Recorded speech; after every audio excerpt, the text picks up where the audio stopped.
Welcome on into another episode of Nate Hit the Foul Pole. I am Matthew Pine, one of your co-hosts, along with Zach Goodman. Zach, how are you doing? Doing good, Matt. I'm enjoying watching the Orioles in our first week and won some games against Boston, and I'm looking forward to tonight's game as well. Yeah, me as well. We do have a guest for today's episode. The Orioles announced the non-drafted free agent pickups, and our guest was one of them. Wanted to welcome in TT Bowens to the show. TT, welcome on in. How's it going, guys? Thank you for having me. Thanks for coming on.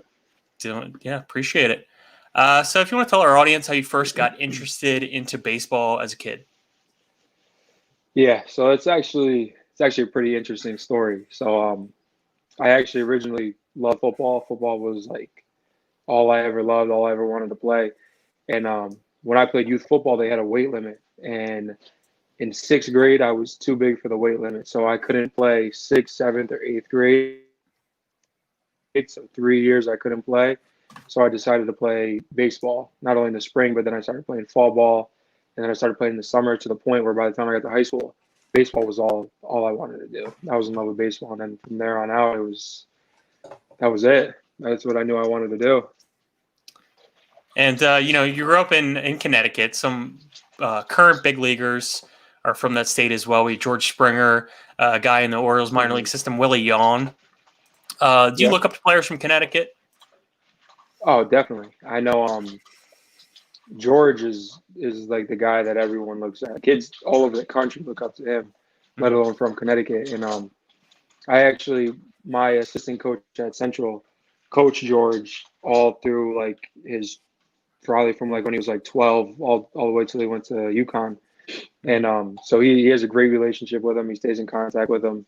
He's even we all met George one time. We played in a regional down at TCU, and George came and talked to the team and stuff. And he even put me in contact with him over this past winter break to kind of talk to him about the upcoming draft and signing and all that stuff. And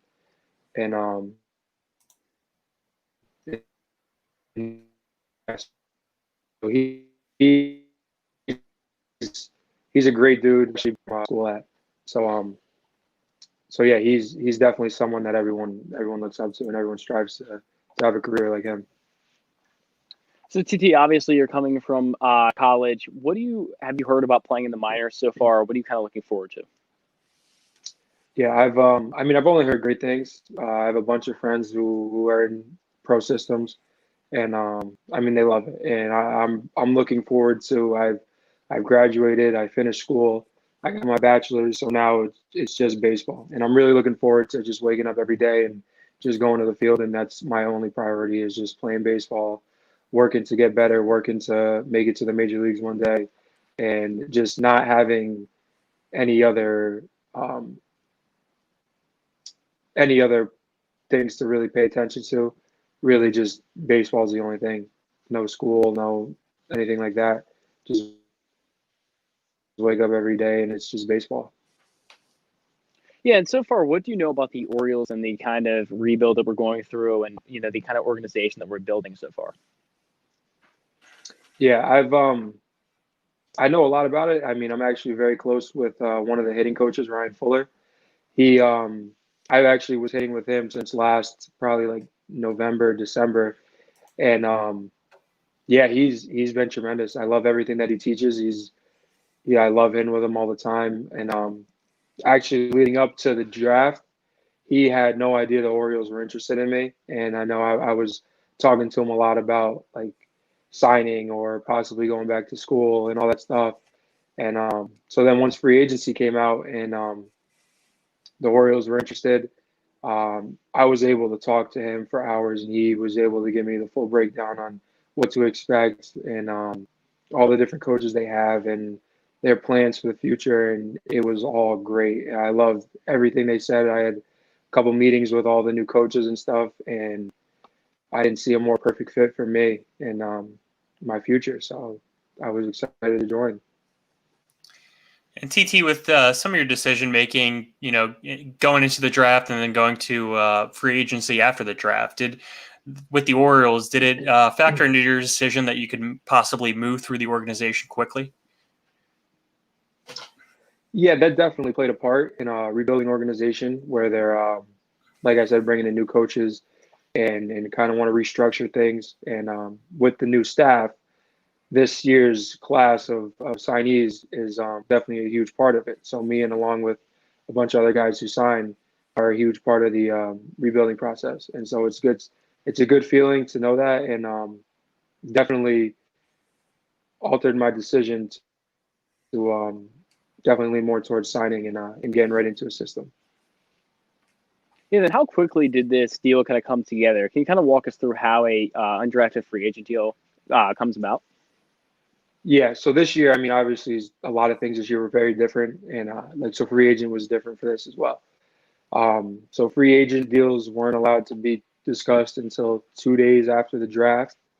So there was like a dead period of 2 full days, and then I think it was like that Sunday morning at 9 o'clock they were allowed to contact us, and so um, I received a call 9 o'clock that morning, and I had time to kind of think about my decision because I graduated, so if I had 2 years eligibility of school left, so I could go to a school and play right away and be a grad transfer, and so I had a couple options to do, and I kind of sat down. I talked, like I had a meeting with I think probably 10 coaches with the Orioles organization, talked to some college coaches and stuff, and with my family, and probably I think 4 or 5 days later is when I made a decision, and I'm 100% committed. I don't think I made a wrong decision at all. I think it was the best decision I could have made with best organization for me, and I think it's the best fit for both of us, both me and the organization. So maybe TT, so our listeners could get a little bit more familiar with you. Who are some of the players that you look up to and maybe even emulate your game after? I mean, there's tons of players, and I mean George Springer is one of them. He's Hmm. a local guy who grew up and played in Connecticut, played travel ball in Connecticut, and now you see him. He's a World Series MVP and all this stuff. So he's ultimately like the guy almost every kid in Connecticut that plays baseball will look up to. Um, but yeah, there's a lot of players in the major leagues that guys like me look up to, and I think it's the more I play and the higher I get, it kind of that range of guys kind of gets wider and wider, and you try your best to kind of pick up things that you see a lot of guys do well. So I mean, like George is a great outfielder, so like you try to emulate some defensive skills after him, and you take some power hitters that have tremendous power, guys like um, Aaron Judge, Giancarlo Stanton, guys like them. You want to try to get your power levels to reach them, but at the same time, you want your hand-eye coordination and your contact skills to be just as good as anyone, any leadoff hitter, any shortstop like Francisco Lindor or someone like that. Hmm. Um, so I think that's players in my situation just try to mesh a lot of major leaguers' skill sets and kind of use it just to see what they do well and try to incorporate that in their own daily routine. Yeah, and you play first base and left field both. Do you think those kind of positions require that power that you were just talking about? Yeah, I'd say so. I know generally those positions are known for guys that are better offensively, and which is understandable. Like I mean, I know my whole career I've been a hitter, and that's kind of where I've grown and shown my most. Um, so and like whatever the organization needs, like if they want me to just if they want me to play first, if they want me to play left, if they just want me in the lineup, it's kind of I'm with whatever they need. So I'm open to any position, whether it's first or left or another position if they want me to play it. So Yeah, excellent. Well, TT, we appreciate you having you on the show. Is there anything we can plug for you? Any social media before you head out? I mean, sure. And Instagram is at ttbowens_24. So if you're listening, go ahead and give me a follow. But yeah, no, thank you guys for having me. Seriously. Yeah, we're looking forward to seeing you in the black and orange. So, all Can't wait. Me too. Thanks for coming on. right, Appreciate it. All thanks, right, TT. guys. Take care. See ya. Yeah, you too. All right, so that was TT Bones joining the show. Very excited for him. I know we did our non-drafted free agent list. He was at the top of both of our lists pretty much. So Yeah, I mean, he has a lot of power, and raw power is always a great tool to have. I think he really does kind of fit that profile of a first base, left field type guy. So we'll just see how his progression happens through the minors, and maybe see him at Aberdeen next year, maybe Delmarva. We'll see where he starts out, but I'm looking forward to getting to a game and seeing him. Yep. So we obviously can't do this show and not talk about Mo Gaba, who unfortunately passed away this week and was really an inspiring figure in Baltimore. Not even only in the sports community, but just the Baltimore community as a whole. Obviously, Jeremy Kahn, super close to him. Former guest Eric Arditi also visited him in the hospital, played video games with him. So we did want to do a little bit of a tribute to him, and we did want to show the video that the Orioles put out as a tribute. Second here.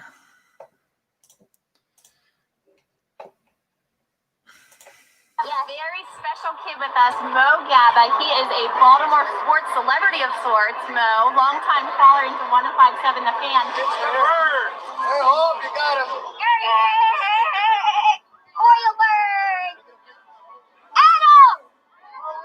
Adam! Adam! How you doing, buddy? Good. I got this, Mom. Let's do this.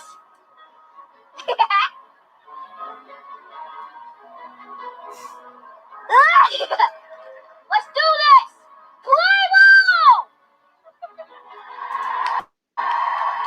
You don't play ball? So it's Mo Gaba. It's gonna be sorely missed. He meant so much to the Orioles. He meant so much to the Ravens. It just words can't express how much joy and positivity that young man brought to everyone. Yeah, luckily the Orioles were able to induct him into the Hall of Fame. He received the Wild Bill Nagy Award as well. So that's a great honor for him. And he's also going to be in the Pro Football Hall of Fame as well. So some really cool things there. But yeah, definitely will be missed for sure. Yep. So suffice to say, this show is for Mo. It's we've talked about him briefly. When we had Liz DeVita on, we brought him up. It's just he was everywhere. You couldn't miss him if you were on social media, if you were just listening to the radio. Fortunate enough, they had a parade for him when he graduated middle school a month or two back. He did the Big Mo show on 105.7. So it just he brought so much to everyone, and I just wanted to give him some airtime on our podcast to talk about him. So no doubt, and like you said, Jeremy Kahn, Eric Arditi, and lots of other people, Trey Mancini, of course, were able to do some really cool things, and props go out to them for everything they did. Yep, absolutely. So we did want to shift gears a little bit, talk about the 2020 season as it stands. Did want to bring up the unfortunate positive cases from the Marlins, and then learned of 2 new cases from the Cardinals today. Yeah, not good. Not good at all. My first reaction with the Marlins situation is that the season's going to be canceled. It hasn't been yet. We're still, about a week through that. And, all week we've been hearing about more and more Marlins testing positive. The rumors that they went out in Atlanta. We don't really know the specifics of that. It's not good. And the Cardinals were golfing apparently yesterday, and now we have some positive cases. It's pretty careless on both sides. And I'm going to go into a little bit more about how this affects everyone else, but especially for those 2 teams, it's pretty careless. I mean, not only for their families, but all for the coaches and the other players that are, exposed to this now. And then, of course, everyone else, all the other teams. The Phillies can't play now. So many other teams have been affected. The Orioles. It's just a mess now. It's become a big mess because players did something that they probably shouldn't have. There's nothing in the rules that says that they can't do it. But it's just an unfortunate situation that is kind of halting MLB at the current moment. Yeah, and I think these players should know what's at stake, right? They know that they can't be doing this. That's why we aren't seeing the Blue Jays play in Toronto, because the Canadian government, A, wouldn't allow them, but B, if they were in Toronto, they would have faced up to a $750,000 fine if they would have left the hotel. So unfortunately, some realize the severity of the situation, some do not. And the most unfortunate part is it affects the people who do take it seriously. And we're seeing cancellations throughout the game. Now we're going to do 7-inning doubleheaders after August 1st. So, it still remains to be seen if the season will be played in full. It's not off to a great start, but hopefully, these players can finally realize the magnitude of the situation. My feeling's been this whole time that MLB, in if they were smart about it, has put really good protocols in place and has put a situation out there like this and floated these situations before that a whole team or another team could test positive. And now we have 2 or 3 teams that are affected, or even 4 or 5, depending on how big this gets. So MLB's got to have plans in place, you would think. I mean, you can't expect anything from them after what happened after the whole debacle that all the negotiations were tied up in earlier this year. But you would think that this was expected. You're not going to not have positive tests. That's just how the nature of this game is.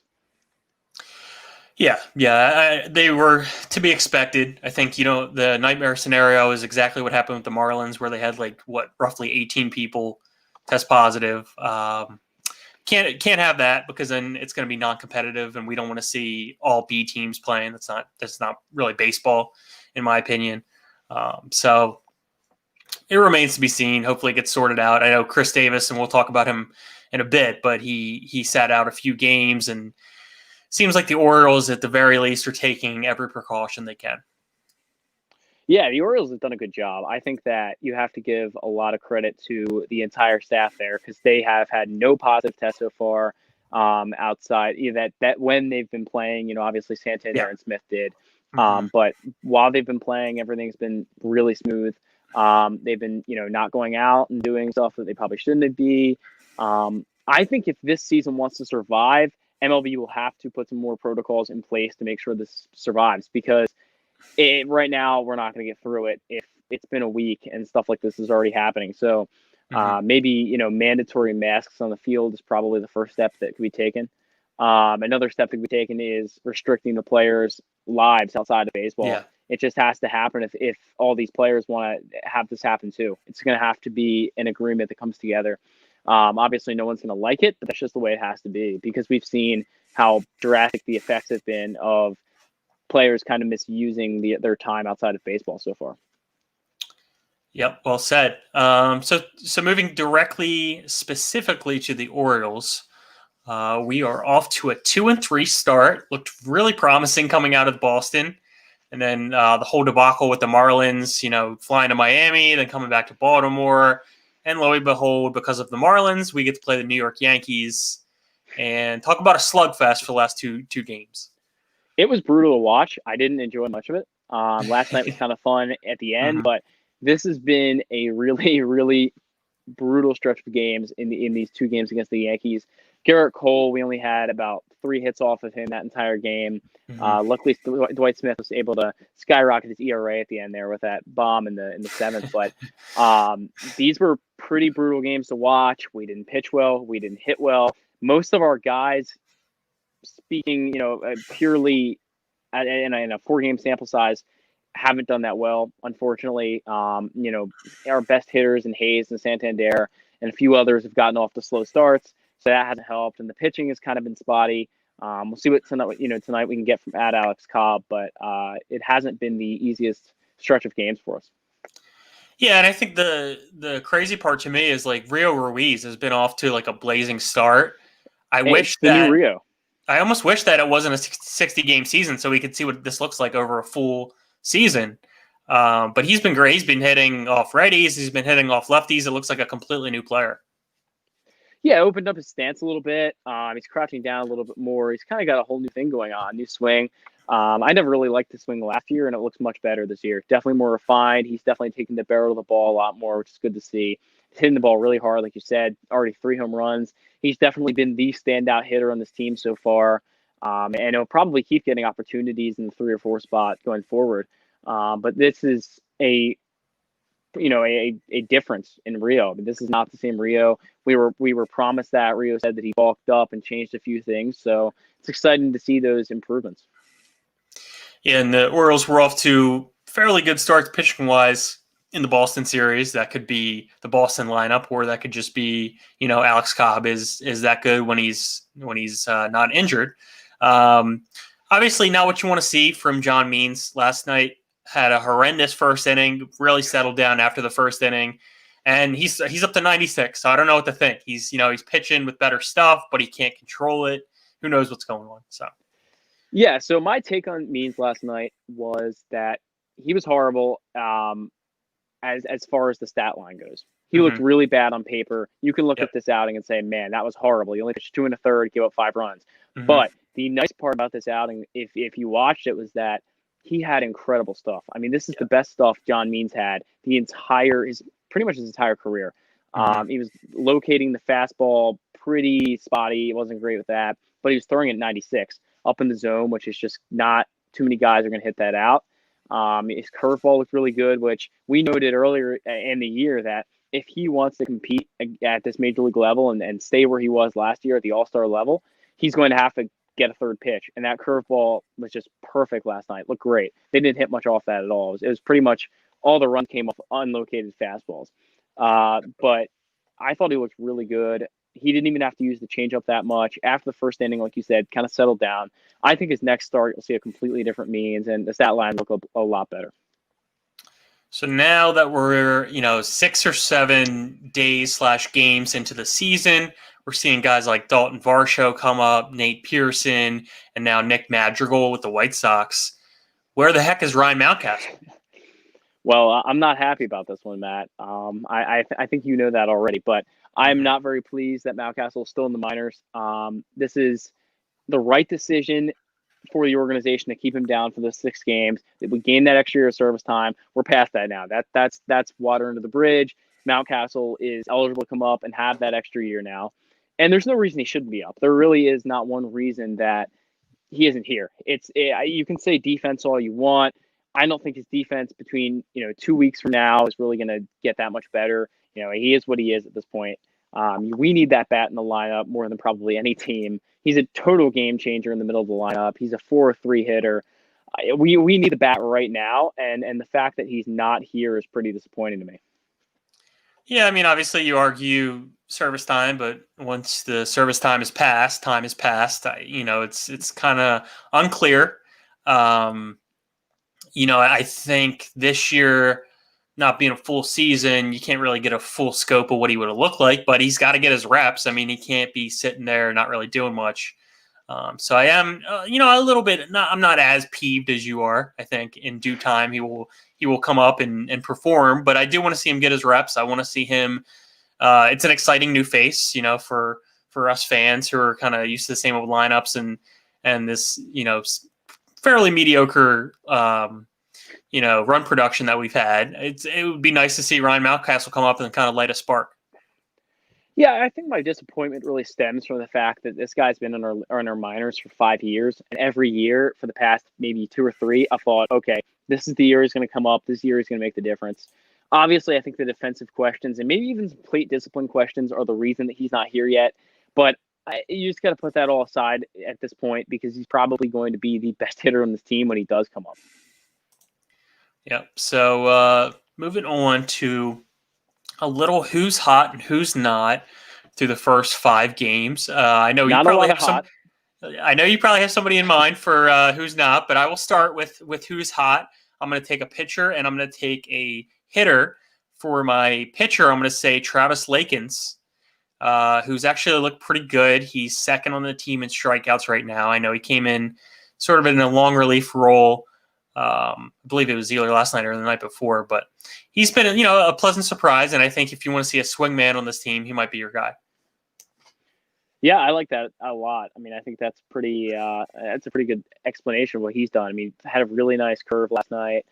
Throws a solid cutter. He just looks pretty decent. I'm not going to get too excited yet because there's not much major league track record for him at all, but I do like what he came out of the pen and showed us last night. I'm going to go with who's hot, a pitcher as well. I'm going to start off with Alex Cobb. I just think he looked really good in that last outing. I'm excited to see him again tonight. His split finger is really solid if he can locate it. His curveball is good. He can locate the fastball in and out. He showed me the best game he's pitched for the Orioles last week. So I'm hoping he can do that again. And that's my guy for who's hot. Pretty obvious choice for Alex Cobb. And then my hitter, just wanted to sneak in, is Jose Iglesias, who missed the game last night with the quad strain or whatever it is. But he's been lighting it up, and he's been the best hitter on the team. Yeah, I got to go with Rio Ruiz, of course. Obviously him and Hanser Alberto, I want to both group into this. They've been tearing the cover off the ball. Hanser's the hitman, as Mike Bordick would say. He's been delivering hits off lefties, righties, hit that home run last night. And Rio, of course, as we talked about before, just kind of changed a little bit. He's been hitting the ball well, too. So I'm going to go with those guys for who's hot. And who's not, let's talk about that. Mm-hmm. Yep. For who's not, I think if I had to pick a pitcher, I would go Asher Wojciechowski. Had a fairly horrendous start, and he's leading the team in strikeouts with, I think he has 7 now, but not what you want to see from him. He's probably you would have thought going in the season he's probably like your third best pitcher. Probably not looking the case. Just one game, so I want to see him not face Yankees lineup. That would be preferable. Just any other lineup, please. But yeah, not great so far. I have 2 people in mind, but the first one is a group, and that is the umpires. They are not hot. They have been unbelievably horrible to the Orioles in the first few series here. This has been unbelievable. I mean, I don't know if everyone follows Connor Newcomb, Locked On Orioles, on Twitter, but he posted a great picture of a Cole Saucer pitch that was pretty much right down the middle, right there for Aaron Judge. It would have been a strike. And then, he later gave up a home run in that at bat. And an Austin Hayes curveball that was called a strike for a strikeout that was well below the zone. So the umps are not hot. They've been treating us terribly, unfortunately. But that's just how it goes, I guess. No one wants to give the Orioles any credit. Yeah, and that's my only not hot. But I do want to sneak in one more who's hot, and that would be Chris Davis running a low fever. So hot. I mean, I can't even deny that one. The other guy I'm going to put for who's not is just a slow start.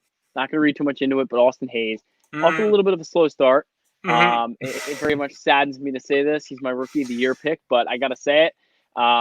He really hasn't shown his September 2019 yet, but I'm confident it's coming. I'm going to wait on it, but I think he has to be in this segment just for the fact that he's not hitting the ball very well, but only 3 for 18 so far. A couple singles, but I'm going to hold out hope that this is the guy and American League Rookie of the Year. So I want to calm your nerves a little bit. I'm going to show you a recent tweet from Paul Mancano showing some of the advanced numbers on Austin Hayes. So he's been fairly unlucky. He's the expected weighted on base average really high, batting average really high. He's not striking out. He's making good contact. So that hopefully this will calm you down a little bit and it shows you that he's been unlucky. I mean, it does. I mean, he's hitting the ball hard, and that's what I like to see. I just am a little bit disappointed that they haven't been landing for hits. One thing I want to point out in this percentile chart though is that he's only at 18 outs above average, which makes absolutely no sense to me. I don't know where they got that number. He looks perfectly fine in the outfield. Even made a great play to throw out one of the Yankees the other day. Not sure where they got that number, but yeah, you're right. Good on base average, good batting average, good slugging. He's barreling the ball up more than half the time. So, hopefully that's a good sign. Yeah, I think Jackie Bradley Jr. is probably stealing his thunder and the outs above average, at this point in time. Yeah, he's quite incredible. He's quite incredible. So to brush on our second to last topic, we did want to talk about the whole Chris Davis situation / Cole Stewart situation. It was really kind of a cryptic answer we got from Brandon Hyde as to the availability of Chris Davis the last couple of days. He said, I'm not going to talk about it anymore. Okay, well, if he wasn't testing for coronavirus or whatever the case may be, why do you have to be so secretive? I don't understand that. Yeah, I'm not sure I got that one either. And you even texted me, you're like, why is Hyde so annoyed about this? I don't really know what the big deal was. I mean, he just ran a fever. He tested negative 8 times in the past 2 days. I'm not sure why Hyde couldn't say that. I guess obviously doesn't want to disclose medical information if he doesn't have to. Fine, but, which is fine. Which is fine. But I think Davis probably would have said okay for that. It's only a fever. We speculated a lot. I know I speculated that, he's maybe retiring now. Hmm. He's opting out, something like that. Like Which would make sense if It that's would why make Hyde sense. was upset. Yeah, I thought that this pandemic could kind of show him that now's the time to hang it up. Obviously last season he said he considered hanging it up after the last year or so. I thought that this might be a retirement thing or an opt-out thing. I wasn't sure what it was. I didn't think he tested positive, though, because of Hyde saying that he wasn't going to be placed on the COVID injured list. So Mhm. I'm glad that's all it is. I mean, obviously, we want Davis to be healthy as possible, and a fever is not coronavirus. So that's the good news. And then Cole Stewart, we get the news that he is officially opting out of the season. He was kind of skipped over in the rotation when they didn't play the Marlins, so I think he saw the writing on the wall, but it's also health related as well. So Yeah, I feel bad for him. He's type 1 diabetic. So it's kind of a tough situation for him to be in. Kind of Yeah. have to opt out. I'm not sure why he decided now. I guess maybe we'll get specifics on that later. But I guess maybe seeing the Marlins and the Cardinals kind of changed his decision a little bit. But not a enormous loss for the Orioles. Obviously, it's nice to have another depth arm that can give you innings. The Orioles did recall Tom Eshelman from the Bowie site. So he'll take over that kind of swingman, maybe spot starter spot. Eshelman gets another shot. He looked good against the Phillies a few weeks ago now. But Cole Stewart probably doing the best thing for him. All right, so we did want to do a little preview of tonight's matchup. Thank God the Yankees have left town. Well, we got to play the other AL East team, so don't get too excited. Yeah, Tampa Bay Rays are in town. Former Cy Young Award winner Blake Snell is on the mound against Orioles opening day starter Tommy Milone. And I'm going to share the Orioles lineup. What are your thoughts on the pitching matchup, Zach? I believe it's Cobb, but I could be wrong. Is instead it? of Malone. Yeah, I believe Malone is on Sunday. Okay. But I believe Cobb is tonight. I think that we have a solid chance. I don't think that we're gonna win, but I think we have a solid chance. We do hit lefties well. Obviously Hayes hits lefties really well. Alberto hits lefties well. Nunez does too. There are a lot of guys that are more lefty bats in this lineup that like them better. So I think we have a solid shot. Blake Snell hasn't been perfect in his first couple starts here.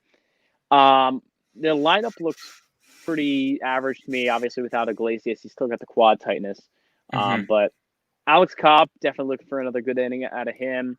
And hopefully give us 5 and scoreless baseball would be nice. Now, the reason I said Malone is because I checked. I have the app, The Score, and it said Malone, so I didn't bother to check anywhere else. Gotcha. But I did want to say about this lineup. I think I'd probably rather see Chance Sisco in there over Pedro Severino, and Severino's had some pretty significant gaffes over the past couple of days with the catcher interference and just getting dinged up in general. And Sisco has shown when he's in the lineup he can get on base. Yeah, I do want to mention the Severino thing because every Orioles fan had to notice this one. The 2 catchers interference in a single inning. That is something I have never seen before. That bewildered me completely. He was literally sticking his hand in the path of the bat. I'm not sure what Pedro was doing there. Obviously that can be a huge injury. The issue of a bat hits his hand, ball hits his hand, something like that. I'm not sure what was happening there. He had a rough game all around. And I agree with you. I'd like to see Sisco get some starts. Was on base 3 times against Boston when he started the other day. And obviously a lefty on the hill kind of changes things for the lineup, but I would like to see Sisco get another opportunity. Do we have a pick to click tonight? I'm going to go Renato Nunez. I just have a feeling that Nunez hits lefties well. I've been waiting to see that first home run of the year. Hit 31 last year, still none yet this year. So I'm going to go with Renato Nunez. I got to go with Answer the Answer. Yeah. Especially off lefties. He hit a homer last night, and he's just been, red hot. He's, with Iglesias not in the lineup, he's probably your most consistent hitter, especially against the lefty. So I think look for him to do well tonight, and if they face, more lefties throughout the next week or so. So yeah, I'm hoping to see tonight too. Besides, him keep hitting the ball well. I'm excited to see if Santander and Austin Hayes kind of get on the right track. They're both 3 for 18 to start out. So hopefully those guys who we're kind of relying on at the top of our lineup in the 1 and 4 spot, can get it started here soon. Be nice. Anything else you wanted to touch on before we get out of here, Zach? That's about it, but I just want to reiterate the point that I want Mountcastle in the majors, and I hope he's here soon. That's all I can say about that one. I know Michael Elias listens to our podcast, so I'm Oh, sure yeah, he for will sure. take note of that. And He left us a 5-star review, so. it said Mike E. I didn't know if that was Mike, Elias or someone Could have else. But, and you know what? If he's not up by tomorrow, you know who to tweet. About that. So I'll be tweeting Sig too. Don't worry. I'll be tweeting Arati. How about that? Yeah, there you go. You have to. So as always, subscribe on YouTube. Appreciate you guys listening in live.